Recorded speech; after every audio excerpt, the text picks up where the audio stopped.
I am an MACP student at Forest Institute and also a facilitator and workshop facilitator here at Learning Clinic. And today we are going to talk about what are video games doing to my teens, the myths, risks, and benefits of video games. When I first decided to do this particular subject, I kind of went in with my mind already made up, which obviously is not the best course to kind of go down when you're doing one of these. But, you've heard so much about all these violent video games and what was going on. And so what I found, though, in doing the research for this presentation was a lot of inconsistency, a lot of incongruency, and confusion, which I think really for today is pretty normal, I guess. Nothing is all good and nothing is all bad. That's what they teach us. There's always an issue of moderation. So the research that I looked at was both dependent and independent of the video game industry, a lot of APA, a lot of independent research. And so we're going to review some of that research today and hopefully try to answer some questions. You will probably leave here a little frustrated because it's going to be hard to tell me yes and no. I'm going to be telling you that much like everything else in life, a lot of it has to do with moderation. So, but it's a complex subject, one that continues and will continue, I'm sure, for years to get a lot of research and price. So we'll start out. If we're talking about, well, first and foremost, the video game industry is a $3 billion a year industry. Since the inception of video games in the 1980s, parents have been very concerned about what playing of video games will do to their children. An actual, a research study done, I believe it was in the early 2000s, 2001, 2002, of 3,000 parents. They were actually more afraid of their children seeing pornography. They were actually more afraid of their children playing video games when they were away from home than they were watching pornography away from home. That's their concern about what video games can do to their child. So politicians, hooked on this in the 1990s, violence and sexual content and violent sexual content and all of this stuff. So, I think it's important that we understand the good, the bad, and the ugly, but we also have to understand who's playing video games, who's playing. Majority of school-age children play video games. I believe the amount is 70 to 92% of school-age children play video games, some sort of video games, on a daily basis. More boys than girls play video games. However, that number is changing. Girls are kind of starting to catch up a little bit. Different type of video game, obviously. And I think a lot of that, too, has to do with, I think, the video game industry kind of targets boys. They target the video games made for boys, adolescents, and adults. So I think that probably has a lot to do with it. And by adolescents, players are engaging in gameplay on an average from 30 to 60 minutes every day. There are the most popular type of games out there: Nintendo, Xbox, Game Boy. These are the handheld ones. Obviously, there are a multitude of games that you can get on your computer, obviously also. Different categories and of the types of games, and this was all kind of new to me to a certain extent. I was not aware that all of these games had all their little acronyms to go with them, and their own little, it's very when you look at the video industry and the video industry communities, that those communities are separated by the types of games that they play. It's very, for the lack of a better, it's very culturized. They have certain rules within first-person shooter and role-playing games, and these are the innate rules of this particular game or this particular category, and you have to follow the rules. If you don't follow the rules, we're going to boot you out of the game. So it's really, it's become its own little culture, for the lack of a better word. Different categories, real-time strategy.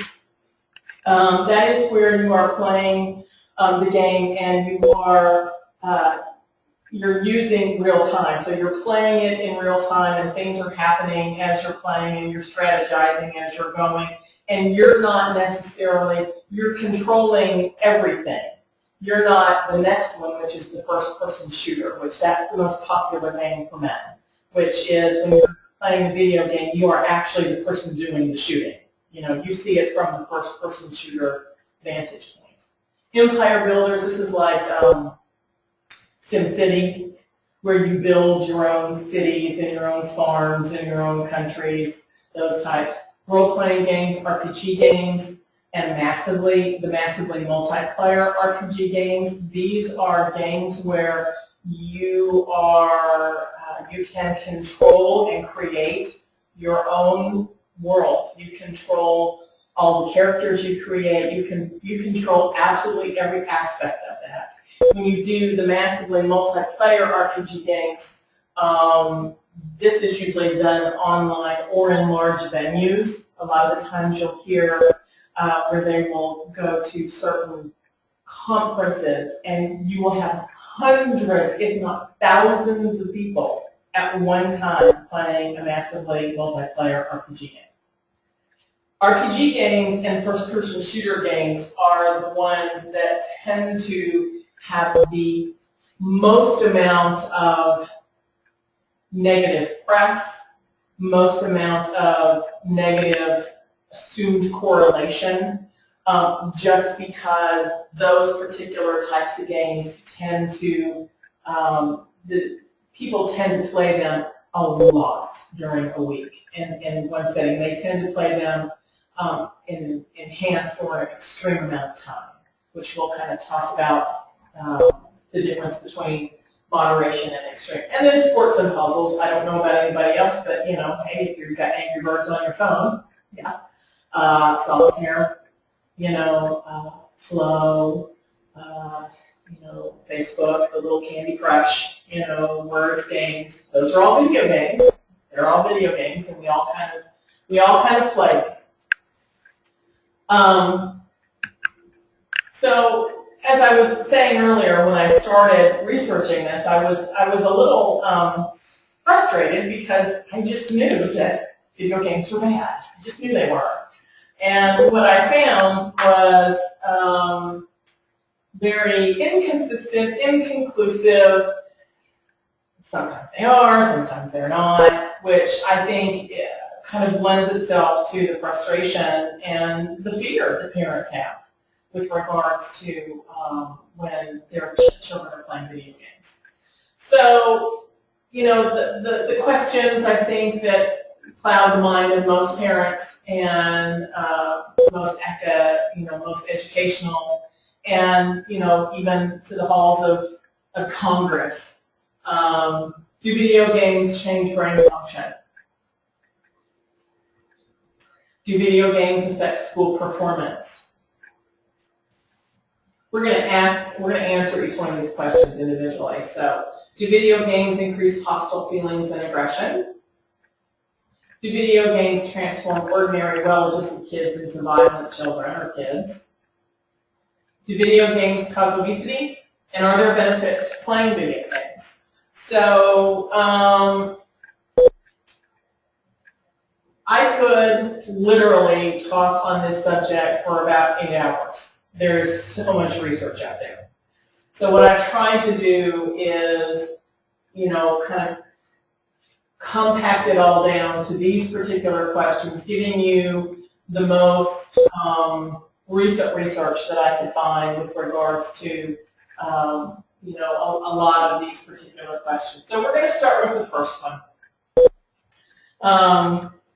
You know, and as I said, most of the research that I looked at was both dependent and independent of the video game industry.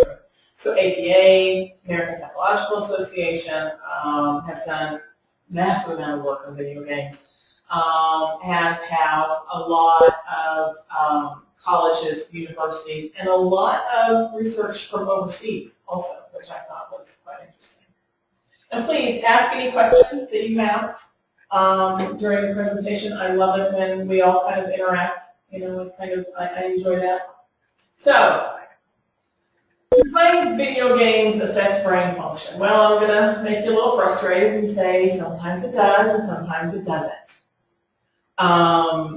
The inconsistency of the research kind of, you know, makes one very frustrating and kind of doesn't help. But unfortunately, we can't take this particular subject and kind of boil it down to a catchy catchphrase. You know, all video games are bad.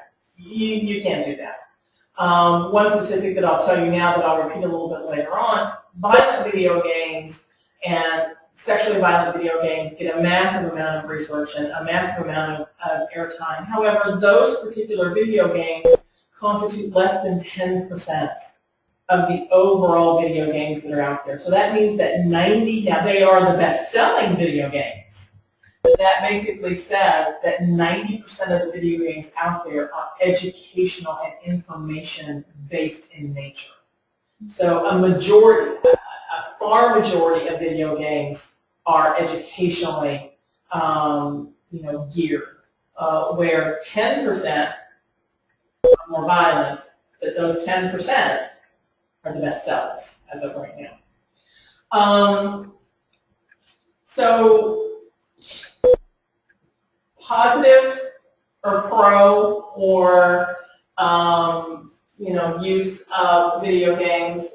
This was research done by Green and Vidanger over, I think, Germany. I believe this was done. Found that a moderate use of video games, and by moderate I mean less than an hour a day.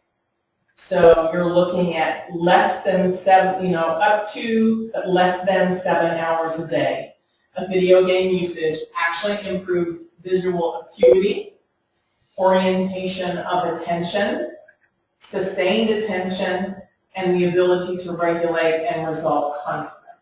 You know, what they found is that even if they are playing a violent video game, they are doing it in such a manner like a first-person shooter where it is increasing their visual acuity, and hand-eye coordination increases. The orientation to attention, because what you find is as your hand-eye coordination increases, so does your attention to detail. You're able to look beyond right here and see what is going on in the peripheral. And sustained attention and ability to regulate and resolve conflict.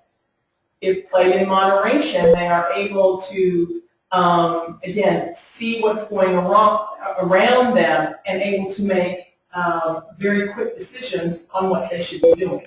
Hence the increased visual acuity, the increased hand-eye coordination. Now, in contrast to that, a study done in 2011 by the University of Indiana showed that if you had extended use, so there is like that's 8 hours or more a week. So you have this little sliver of time between 7 and 8 hours that seems to be kind of the tipping point with regards to video games. Extended use has shown to change the brain regions associated with cognitive function and emotional control. So extended or extreme use can blunt cognitive function. The brain becomes overloaded. There's too much sensory information coming in. So that cognitive function starts to shut down a little bit. When that starts to shut down, emotional control, so the left side of the brain starts to shut down, the right side of the brain starts to, overreact. So you have issues with emotional control, emotional regulation. You can have temper tantrums. You can have screaming fits. You can have all that nice, those wonderful behaviors that are associated with teens, basically, to a certain extent. It's in this particular, on the con side, they did note that 8 hours plus. Other research has noted that 8 hours was kind of minimal in their research, that it was more, 10 hours plus a week. But still, at 10 hours plus a week, that's basically an hour and a half a day. Now, I don't know about your children, but an hour and a half a day on a video game to them is that's not a lot of time. So I think it kind of depends on the household. But the research basically does show that anything 8 hours plus, but to really hit these changes in cognitive function and emotional control, that is hitting really 10 hours plus.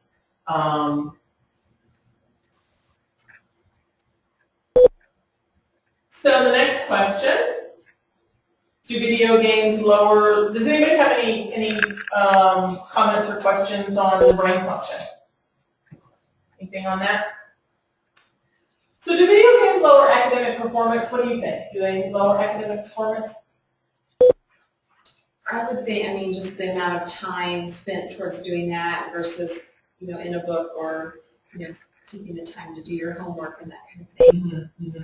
That's exactly right. Video games themselves are not responsible for playing the video games, or the video game itself is not responsible for academic performance. It's playing the video game instead of reading, instead of doing the homework.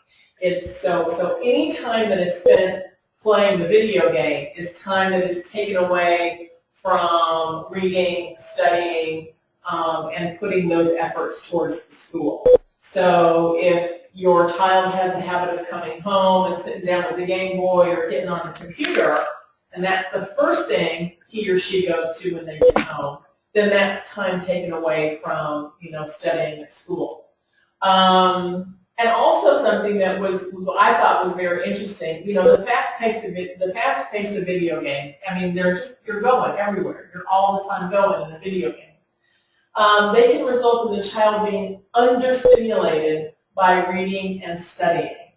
So reading and studying aren't nearly as fun and aren't nearly as fast-paced as the video games. Now, if you get an educational video game that is fast-paced, that might be a way of kind of bridging that gap to a certain extent. And we'll talk about, the benefits of how video games enhance school performance in a minute. But the fast pace of those video games can result in the child being understimulated by reading and studying. So it's boring. I'm bored. I don't want to read this. I don't want to study. I found a study too. It said a study by Hope Cummings and Elizabeth Vanderwater, I hope I pronounced their names right, said female video gamers spent 34% less time doing homework, and male gamers spent 30% less time reading. So the funny thing is the girls actually spend less time doing overall homework, where the boys spend less time just doing the actual reading. And again, the overstimulation is something that is a huge, it's a huge issue to kids when you are trying, especially kids between the ages of, 8 and 13, because this is a time when they should be, relishing school. This should be a time when then school should be starting to challenge them.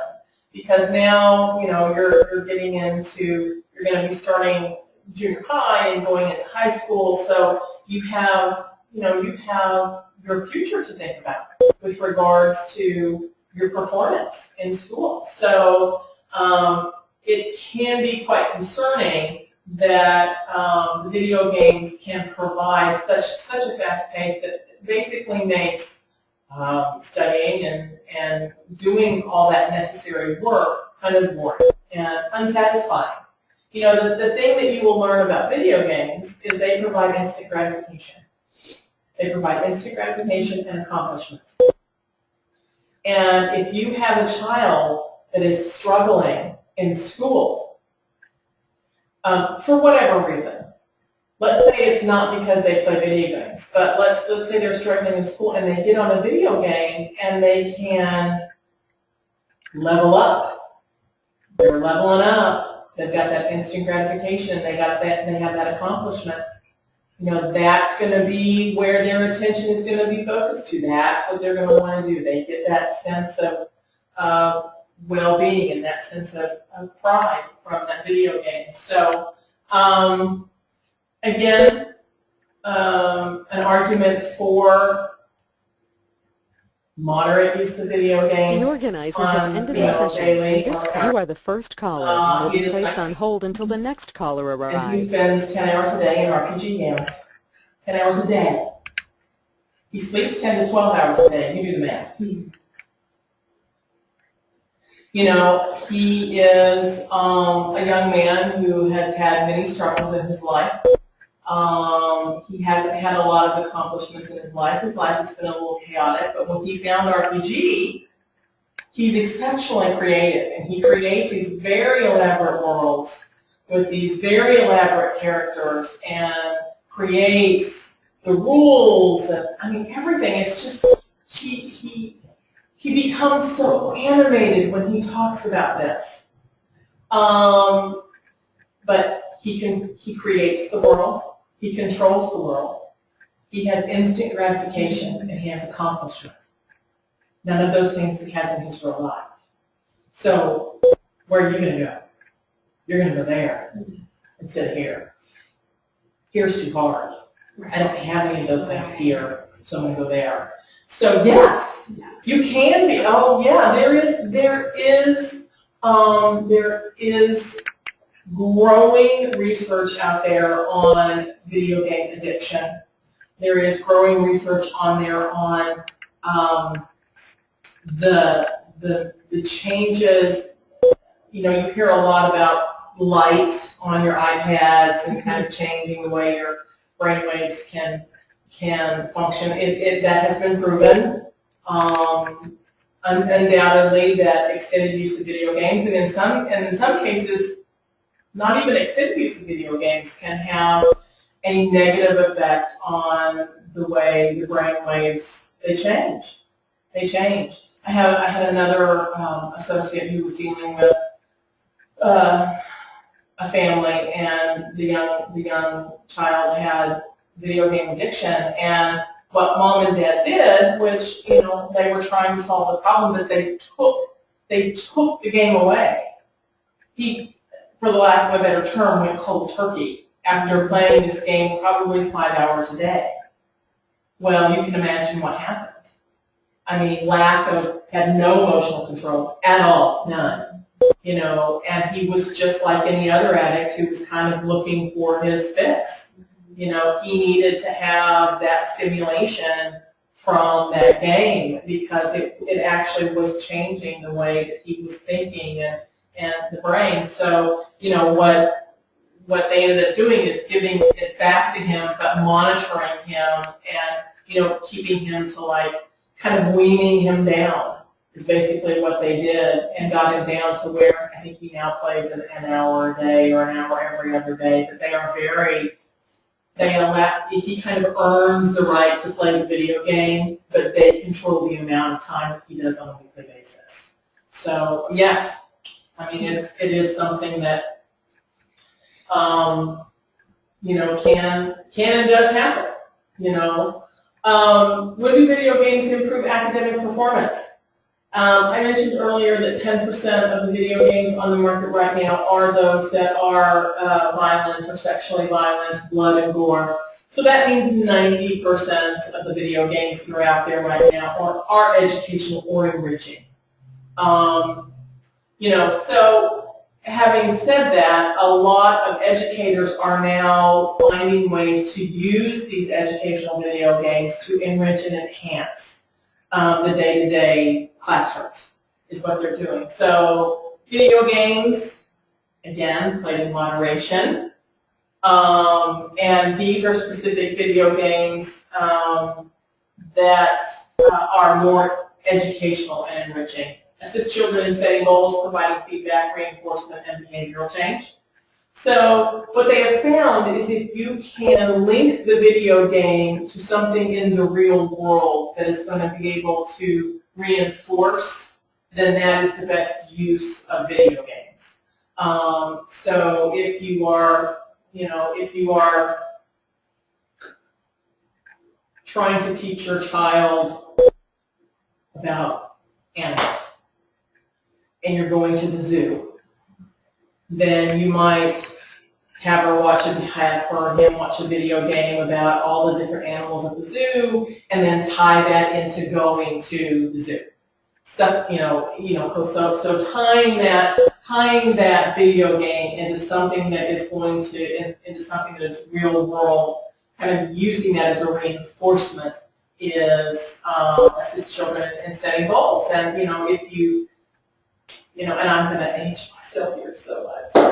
Many years ago, when I was in grade school, we had it was a reading program, and you kind of, in the same terms as a video game, you leveled up.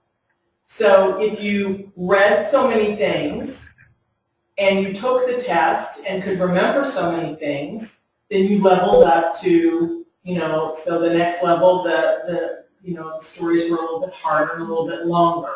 So it's the same thing. You set a goal. So your teacher would help you set a goal as to what you were going to do by the end of 2 weeks. What level do you want to be at? You can do the same thing with children in video games also.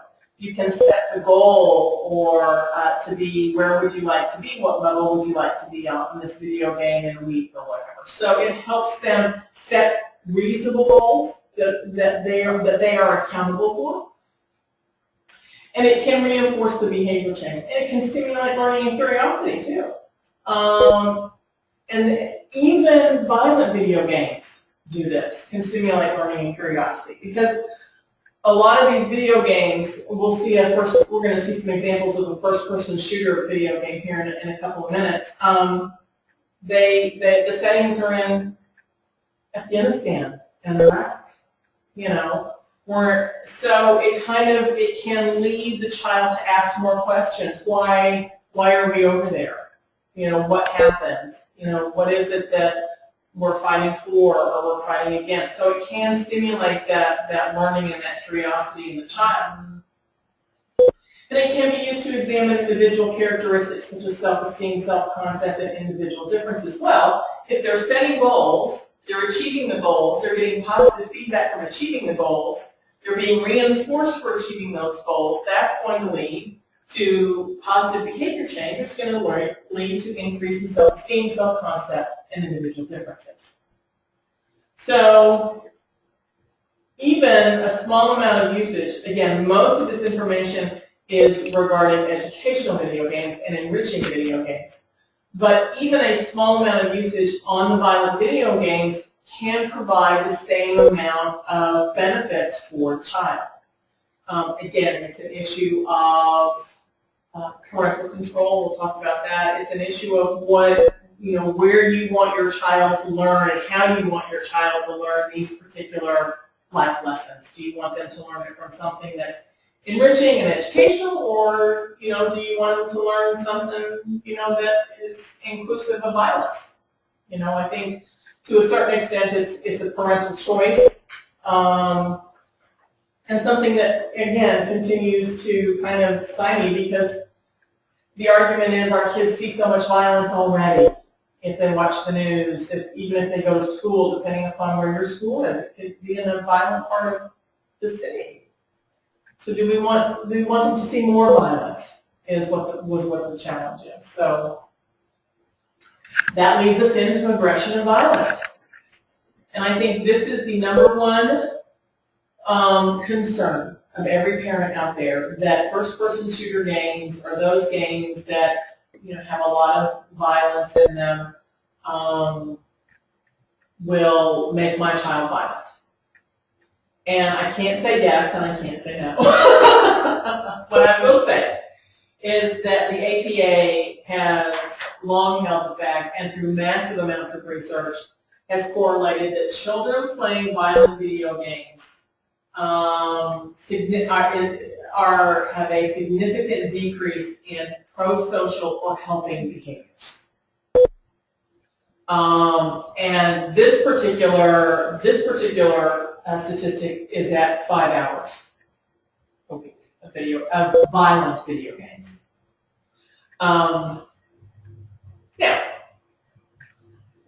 Yeah, critics have said, well, if the kid wasn't pro-social to begin with, then of course the video game isn't going to help him. They tried to, through the research, tried to screen appropriately, did the best that they could to kind of decrease those kind of errors that happen. And it was pretty conclusive that the violent video game is significantly associated with the decrease in pro-social helping behavior. So maybe they're not violent, but they don't see the need to help. They don't see the need to have compassion or empathy. They don't see the need to share. This is what prolonged usage of violent video games can result in.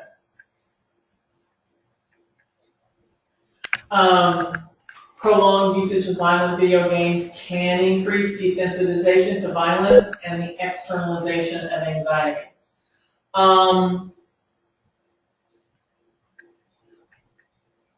Children can learn that the only way to deal with their problems is through violence, is through externalizing their anxiety and their fear and hitting and becoming violent, instead of learning how to internally regulate their emotions and self-soothe.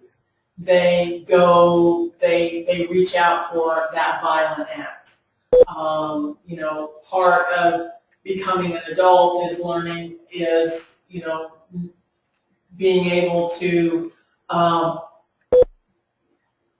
delay gratification and self-soothe and learn to deal with frustrations and anger in a more assertive way and not an aggressive way.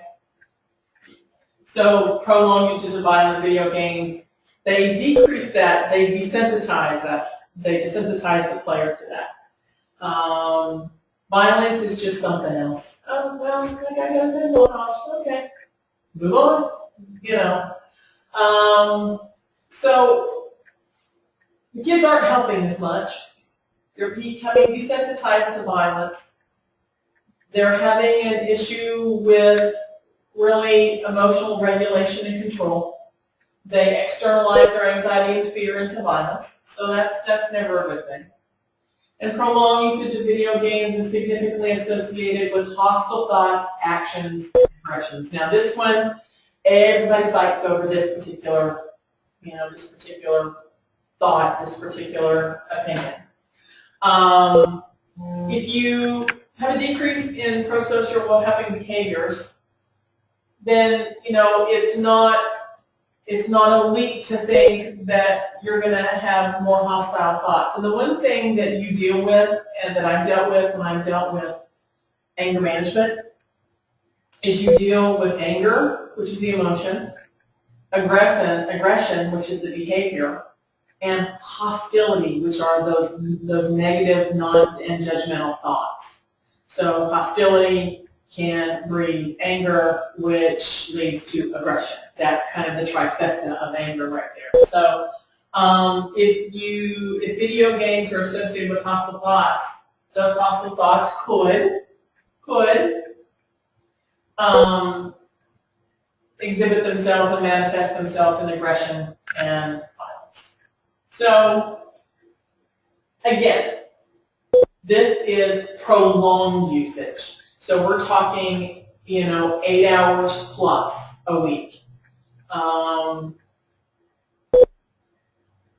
So it's, again, you have to, and I want to caveat that saying that every parent should know their child too. I think that's a very important point to make. However, having said that, you are dealing with a child whose brain is still growing. They are still learning, and things that can negatively affect that obviously should be minimized as often as possible. So I'm going to run over here, and we're going to open up this this hyperlink. I'm going to skip around a little bit. I apologize, I didn't have enough time to put my but we're going to look at some first-person shooter games. I want you to kind of understand what these kids see and what they see in these games.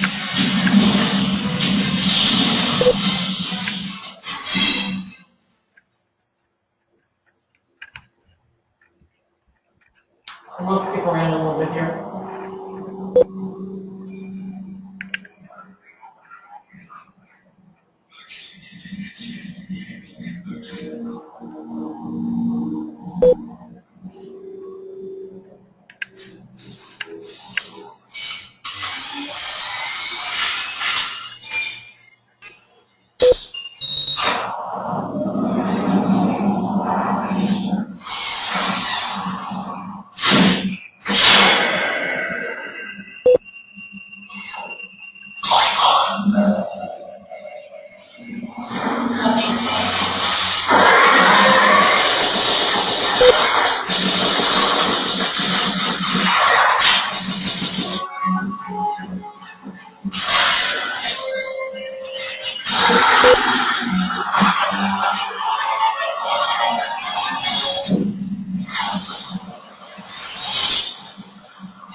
So that one was kind of otherworldly. What really shocked me about a lot of these is, it's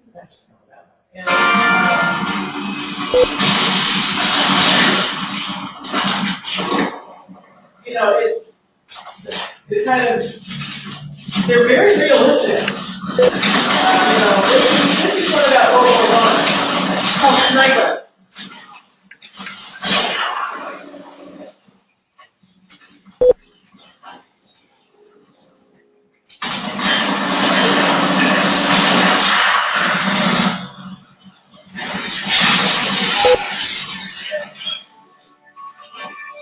You kind of see how fast they move around so much. Bring them down.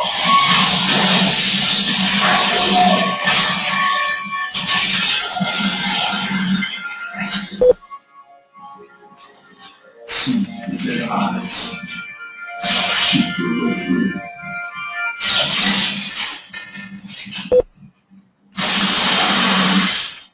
Join Army Rage.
You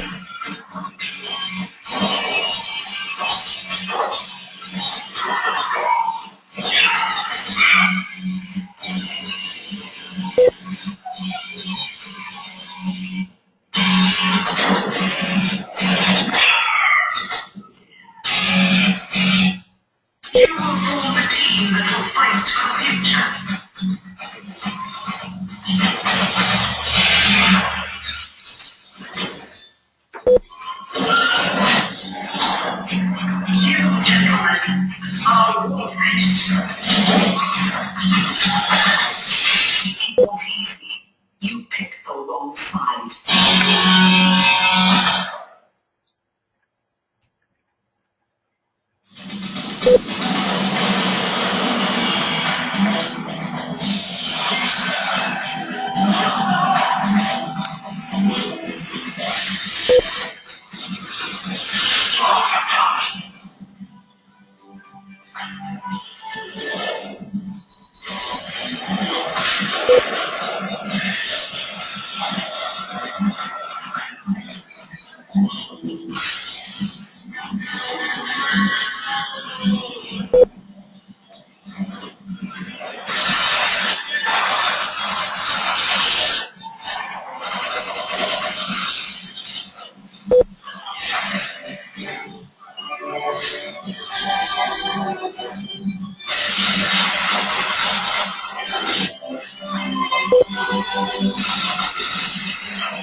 So I think you can get a pretty good idea of the overstimulation that happens in first-person shooter games. It is nonstop, fast-paced. You are looking, the child playing the video game is the one that's doing the killing and the destroying. Massive amount of stimulation. All of these games I just showed you, there's 10 of them, and we only saw a few. They're free on the internet. Now you can only pay them for a certain amount of time, and of course then they want you to buy them. But these particular ones, except the one toward the end, wasn't that gory, wasn't that bloody. Everybody is talking about Darkman Down or something like that. That's the video game that is the most popular first-person shooter out there that is exceptionally bloody and gory. So when you shoot the guy and his head blows off, you see his head blow up. Blood goes everywhere. So I wanted to include that. You saw it in a room that has windows, that you don't maybe have earphones on. You're not controlling anything. And I don't know about you, but every time I watch that, my heart starts to race, just because you are becoming so involved, and the pace and the overload is so much on your sensory. Now, think if you have a child that played those games 5 hours a day. It's just toxic. What would happen? I mean, I can't think of anything good that would happen with extended and extreme playing of that game. Now, parental control. Again, every parent's going to decide whether they want to have their children play a game that has violent content or sexual content. But I think you get a good idea and a representation of what can happen. We watched this for 4 minutes. That was 4 minutes. So that's the thing that I want people to understand is, when you look at these on a very time-limited basis, you don't get the full effect. You get some of it, but you don't get the full effect of what can happen when you have a child that's playing this hours and hours and hours a day, or hours and hours and hours a week.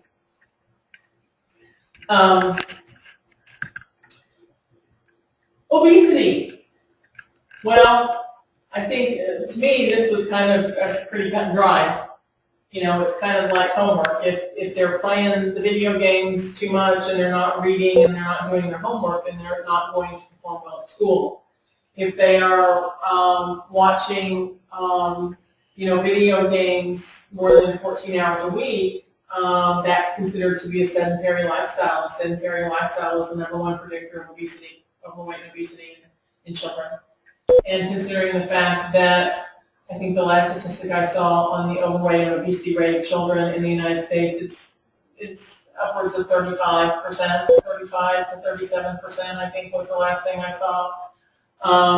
So obviously, if they're not becoming physically active, and this type video game usage also tends to kind of facilitate that mindless eating that happens when we're not paying attention to our food and we're not enjoying it. So we sit down, we're playing video games, and we're drinking the soda, and we're eating the chips, and we're putting the candy in, and we're not running, and we're not, extending any energy throughout the week. Then, you're going to have a kid that's going to have a weight problem. Bottom line, we all know if we want to maintain our weight, we eat regularly and we move more. That's what we do. And if we don't do both of those, we're going to be obese. And if we only do one of those and we don't move, we're probably going to be overweight. So, vast majority of U.S. adolescents do not achieve the recommended daily weekly amount of physical activity, which is 30 minutes a day. 30 minutes a day. That's the minimum. And an adolescent with a sedentary lifestyle is more likely to become an adult with a sedentary lifestyle. Research shows that activity tends to decrease as we get older. So with taking the hugest dip between adolescence and early adulthood, after we get out of college, we tend to not be as active into our early adulthood as we were in our young children and our teens. So now we have research that says, you're already going to become more sedentary the older you get. We're starting that pattern in their early teens and early childhood. So yeah, it's going to have a negative effect, could cause obesity. So again, we need to make sure that we're controlling the amount of time that they are playing these games. And, I'm throwing a lot at you. Gosh, Vanessa, you're telling me that, they can't play the game when they first get home. They have to do their homework, and then they have to go out and run. And, yeah, I'm telling you all that. I'm telling you that as with everything else in life, we make choices throughout what we want to do, and everything in moderation is what's going to be the best course for the children. So I didn't want to leave everybody on a big Debbie Downer and tell you that video games are horrible, because obviously they're not.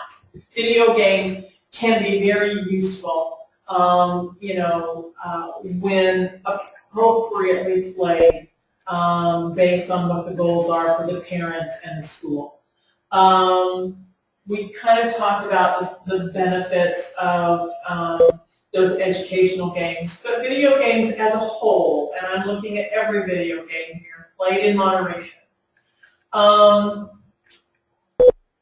psychological benefits of video games, they foster imagination, which can increase self-confidence and self-esteem. We live, in most cases, in a very structured world.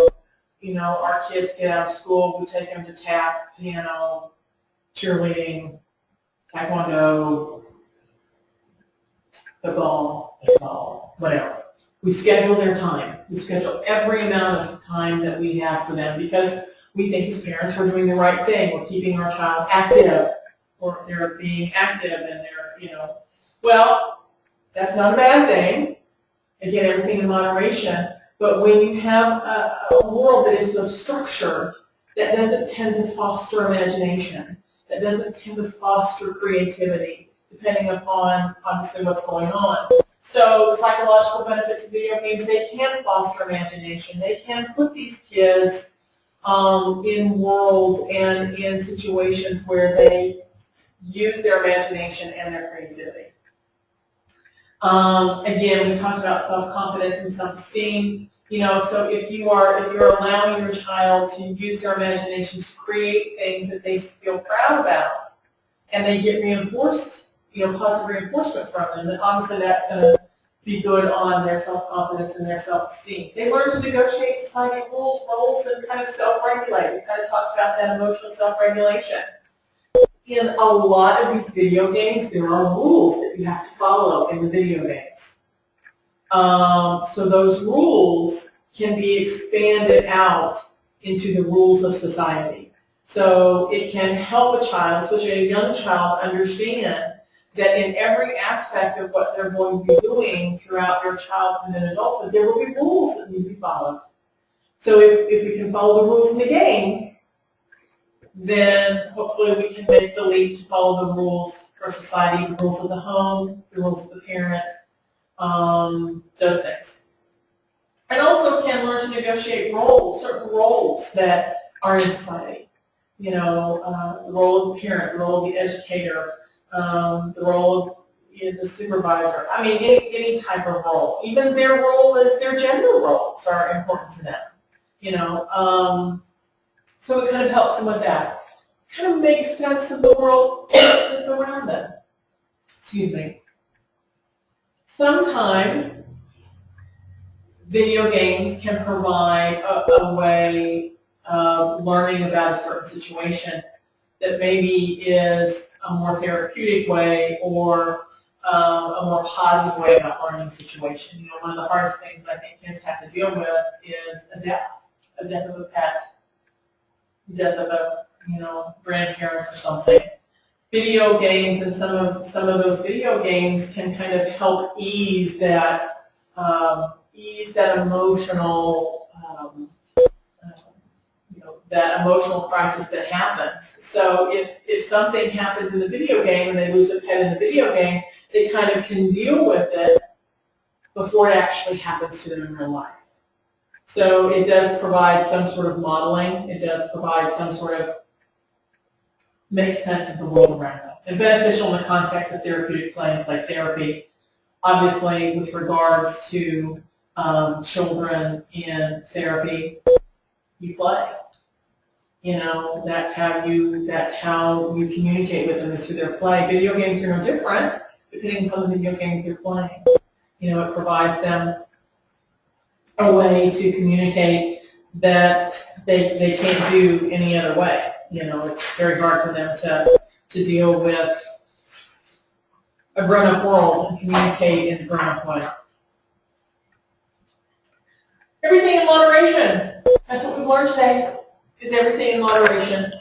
The key to your children playing video games is moderation. Video games are not inherently good. They are not inherently bad. Much like anything else, it's how they are being used and in the context that they're being used, and that is going to determine what kind of positive or negative effect it's going to have on your child. What can you do as a parent? You can be aware of the negative risks. You know, so we've told you today, moderate usage, less than 7 hours a week. So you're looking at 30 minutes a day, 30 to 45 minutes a day. You know, is probably going to be a zone that's going to be the most beneficial for your child. Anything in excess of 8 hours is not a week. Is not. Children should definitely not be playing video games any more than, I would say, an hour to an hour and a half a day. If they are, I would recommend you start weaning them back a little bit, depending upon the context and, you know, where you are if there are other things for that they need to be doing, like if they're in school, then obviously we need to start looking at that, or if we need to get out. I provided, and I know you got one, I provided a handout for, it has all of the ratings of video games and the content. So what it means by the content, be aware of those, be aware of the ages of those, mature teen. I would strongly recommend if your child wants to play one of those games, you buy it, you play it first. You see if it's going to be an appropriate game for him to play, him or her to play. Kind of talk to your child about the benefits and the risks of playing video games. And maybe you trade off. Okay, you get 30 minutes of havoc, and I get 30 minutes of a word association. I don't know. Something educational or enriching. Maybe you split the difference. Maybe that's a way of compromise. And I think most important is monitoring the time. Monitoring the time. That is the most important thing you can do. Time and content is the most important thing you can do. Know where that cutoff point is. Know what's going to be appropriate. Have conversations, with the kids if they want to play a violent video game and they're 10 years old. Have a conversation about violence. Have a conversation about when it's appropriate to be aggressive. Is it ever appropriate to be violent? Is it ever appropriate to be aggressive? You do realize this is a fantasy game. This is not real. This is not how people really deal with it. Even this is not necessarily how war is conducted. It looks so nice and sterile, and it's really not like that. So participate, be active. Then maybe you can take a little bit of a breath. A question on some of these that you had mentioned, I myself am not familiar with this stuff. As far as portraying like sexual content within something like that, now obviously I've seen those, but I mean, is there that like negativity towards women or raping or slap, like this is how I treat my lady? Yeah, any type of violence. Okay. So they looked at not only first-person shooter, but they looked at, there was the other one, which was the real-time strategy. That's kind of that same kind of sexual violence, that raping and stuff. That kind of happens, not necessarily in the first-person shooter, but in the real-time strategy games. So, and the research that I looked at covered different types of violence in video games, and sexually violent was one of them. So, yes, even because remember, a decrease in pro-social attitudes. So that if you have a child that's watching continually and excessively and extremely watching games, video games that are dehumanizing women, then that's what's going to happen. We because talk that's about, acceptable. That's what. Yeah, I mean, in that world, that's how we do that. So. What we have to remember is the concept of modeling to our children is no different whether they're watching a video game or they're seeing us do it. They are going to model the behavior that they see. So if they see it consistently, and if they see it without proper context, then that is what they are going to do. That's just the bottom line for behavior. We learn to deal with people based on what's been modeled for us during our childhood. Now, whether that modeling, again, is coming from the parent looking at the video game, sometimes it doesn't matter. Yeah. Now, researchers will tell you that the one question that, plagues parents is, will watching these video games turn my child into a serial killer or a mass shooter? There has been absolutely no research on that. No correlating, no conclusive research. Matter of fact, FBI and ATF did exhaustive studies after Columbine and after Virginia Tech to see if they could understand where all of the anger came from. And in those two particular situations, those children, those young adults did not do any video games. So I think video games kind of get the bad rap for that. Now, those particular people, Columbine were antisocial. So if you have an antisocial personality disorder and you're stuck in a violent video game, I think that's pretty clear what's going to happen there. You know, Virginia Tech, he was, I believe he was having a psychotic episode. So, you know, our violent video games, there's no conclusive evidence that they're going to turn anybody into a mass shooter that hasn't been progressed that far. You know, but they do affect. They can have a negative effect, you know, if not monitored correctly, and if not provided the context of the video game is explained to them. You know. So. Any other questions? Guys, thank you very much. I appreciate it very much.